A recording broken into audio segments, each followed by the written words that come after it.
Even if a bear wears socks and shoes, he still has bare feet. I just exploded coffee from my mustache all over the phone here. Hold on, I gotta get that. That's nasty. Okay. All right. All right. So I guess now is as good a time as any to talk about the shenanigans going on in our public education system. So I am originally from Wyoming. Gillette's my hometown. And I lived in Colorado 8 years, and I lived in California for 4 years in an RV, chasing the comedy dragon. And I actually caught him by the tail a few times, but then COVID happened and he hit eject. And now the only people who do comedy are, well, sadly, they're a lot of them are establishment hacks. Now I know a few people who are still doing well out in LA that are quite funny. Surprisingly, at least one of them's a gal. And I say surprisingly because there are funny women. But if you're gonna be accurate about this and not get all caught up in emotional BS because you're trying to get laid by some intersectional feminist, here's the truth of it: you got 10 guys in a room, one of those guys will be funny. You got 100 women in those room, one of those women will be funny. Yeah, there are funny women, just like there are nurturing, emotionally intelligent guys. But funny women are more rare than funny men. So that's why men are overrepresented in comedy. It's not that women can't be funny, it's that there's a difference in psychology that makes it so women aren't. Well, a woman's not up there to be laughed at. She's up there to look good. So the kind of psychology that enjoys being laughed at in a feminine profile is rare. And the kind that can do it and look pretty is extremely rare. A lot of women who are funny are usually funny because it's their way of coping with not being traditionally attractive. But there are a few rare occasions. And I know a few of those rare occasions out in LA. Most 99 out of 100 women doing comedy aren't going to be funny, but there are funny ones. So that's the way to tell the truth on this, because it is the truth, and they're out there doing their thing. But I told you that to tell you this: living in and around LA, living in and around Colorado, living in and around Wyoming, living in and around liberal areas in Iowa, I've noticed a trend on those pushing their BS. They deliberately avoid the ratio. They avoid the mathematics, probably because their leftist education functions along Common Core type segues if they're not the progenitor of the ideology, and they're not good at math. Originally, socialists weren't bad at math because those who were the progenitors of the phenomenon were working with a population that was generally decent at mathematics. But over time, as the propaganda began to take root, many of the advocates of this ideology became terrible at math. So now there is a practice in the left where one example out of 1,000 is used to make the case for the entire society. Ben Shapiro talked about it when he was doing that abortion debate.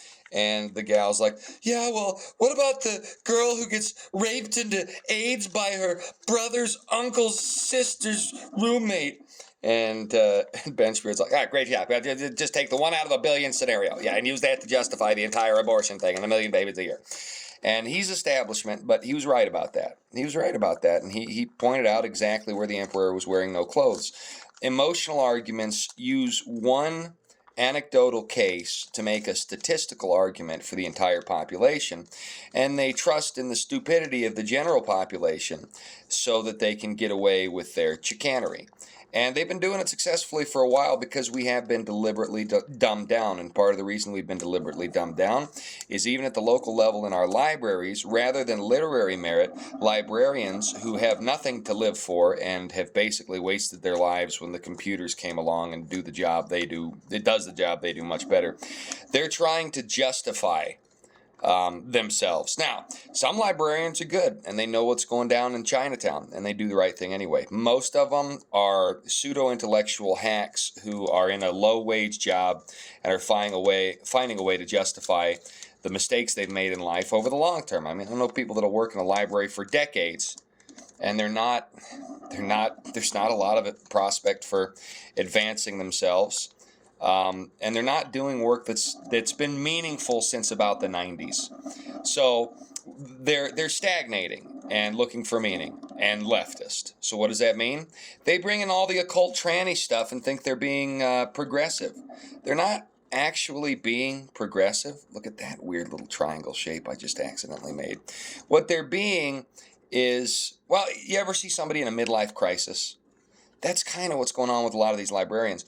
And socialist stinkers in academia and organizations like the ALA, which just elected a Marxist lesbian as their president, these individuals, they push the agenda because similarly, they also are running about with a lot of waste in their lives. So the end result is modern librarians, they're trying to be the trope of the sexy librarian. And what's sexy among these amoral stinkers? Transgenderism. And what's sexy among transgenderists? Well, pushing that on children. So the ALA utilizes common human foibles to push terrible propaganda. I don't know if those are eyes or what. This is just a neat little shape. It looks like some little alien. They're pushing propaganda on kids, on impressionable young kids who don't know any better, and they're doing it for reasons that are not altruistic but are couched in political altruism. So presently, it looks like some sort of alien. I got to keep that triangle. I like that. I don't know how I even did that. I was looking at this camera while I was talking to you. Presently, there are dozens, if not hundreds, of books that are designed to push the transgender idea, the perspective that human sexuality is something that does not match human biology, and this is an inherent reality. That's completely false. The truth is, human sexuality is and always has been self-determinate, except for the biological imperative. Yes, we need to procreate and reproduce. That's the only default in human sexuality. Everything else, from promiscuity to masturbation to polyamory to homosexuality to prostitution, all these things are self-determinate, and they are not something that any government anywhere should ever codify and protect under law. That just does a disservice to everybody. You know what it is? It's the cape. It's the cape from Doctor Strange. It's his cape. Okay, we're gonna say it's Doctor Strange. No, it's not that. It's it's some triangle-headed robot from a sci-fi movie. I don't know. It's a generic empty villain. You know what this is? This is the soulless charade wrapping an empty ideology designed to bankrupt and steal the future of our youth. That's what this is. I'll call it a generic villain shroud.